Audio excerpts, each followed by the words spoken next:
Bonjour chers téléspectateurs, moi c'est Monsieur King Ngunsa Landry Warren, technicien en installation sanitaire dans le domaine de la plomberie, pour ceux qui ne le connaissent pas. Et en fait ici, ce matin, nous venons vous parler un peu de la plomberie en général, ce qui concerne beaucoup plus le bâtiment.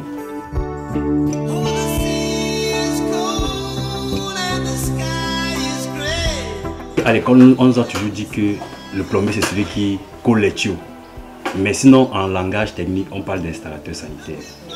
Donc ce qui fait que ici, quand vous parlez de l'installation sanitaire dans le bâtiment, ce qui concerne en général alimentation, évacuation et la pose des appareils. Donc c'est ça. Parfois dans certaines maisons, on arrive, on trouve des trucs qui se baladent un peu de gauche à droite, ce n'est pas normal. Pour quelqu'un qui s'y connaît, qui est dans le métier, quand il voit vraiment, il se sent mal. Il dit, mais qui est celui qui a fait ça?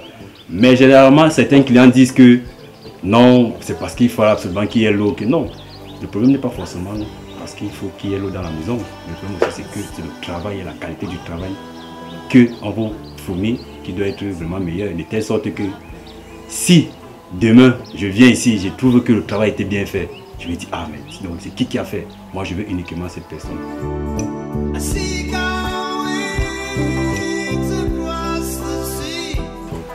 La plomberie aujourd'hui, c'est devenu un peu, à peu près comme l'électricité. Si je peux le dire en un mot. Comme l'électricité commence, c'est-à-dire que vous avez vu ce dispositif. On l'appelle nourrice. Et en fait, chaque appareil vient se connecter là-dessus. Vous avez vu, on a 4 vannes. De telle sorte que l'eau entre et il alimente chaque appareil. Or, à l'époque, on utilisait souvent les tuyaux PVC. Les tuyaux PVC polyvinyle de chlorure qu'on utilisait avant, parce qu'il y avait une seule vanne pour toute la douche.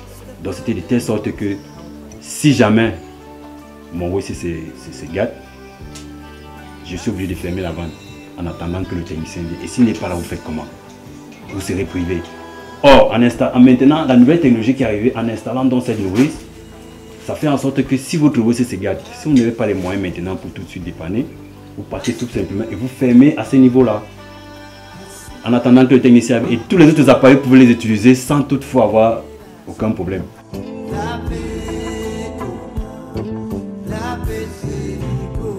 Il y a des jours, je peux commencer peut-être un travail peut-être à 6 h du matin, qui sont de vite me libérer.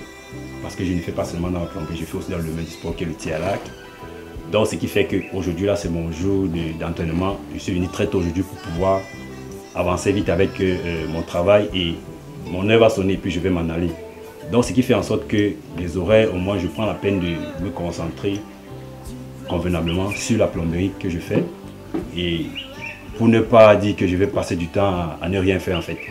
Donc dans la vie, il ne faut pas toujours se coucher sur ses lauriers. On souvent c'est celui qui se lève tôt, il dort tard. Il y a souvent des jours où je dors souvent à 1 h du matin parce que peut-être ceux qui sont en train d'établir, de dire qu'il faut aller décoller chez un client et tout. Donc c'est un peu ça, il faut être un peu de rigueur et précis dans ce que vous faites. Quand vous écoutez un peu ce que c'est-à-dire le marchand va vous donner comme prix, vraiment parfois ça décourage un peu. Bon, mais quand vous faites un domaine, il ne faut jamais baisser les bras, aussi difficile qu'il le soit. Il faut toujours garder espoir et un jour, les portes s'ouvriront. Bon, ici les avantages déjà, c'est quand vous avez peut-être gagné un marché, et ça vous permet au moins de vous déplacer, et de ne pas rester à la maison, c'est déjà ça. Au moins tu sais que quand tu travailles là, tu auras ton petit dû. Bon, il y a tellement de paresseux dehors. Vous allez donner un travail, il va faire le travail, il va te dire non, tu vas payer combien. Quand vous aimez votre métier, vous ne parlez pas d'argent. Okay. L'argent, ça vient après. C'est la patience, c'est la persévérance, le courage, c'est la détermination. Déjà, je remercie déjà Canal 2 d'être venu sur le terrain et d'avoir vu, d'avoir compris et aider les jeunes comme nous qui sommes là pour pouvoir aider c'est-à-dire les résidents camerounais. Peu importe, pas seulement les Camerounais, même de l'extérieur aussi, pour ceux qui ont besoin de, comment comment dire ça, des services, n'hésitez pas à nous faire appel et là on sera prêt à venir vous dire, déceler votre problème et pour que vous soyez satisfait. Et déjà je remercie Canal 2 d'être venu et de promouvoir cette édition parce que c'est bien et ça aide et ça fait développer aussi certains esprits.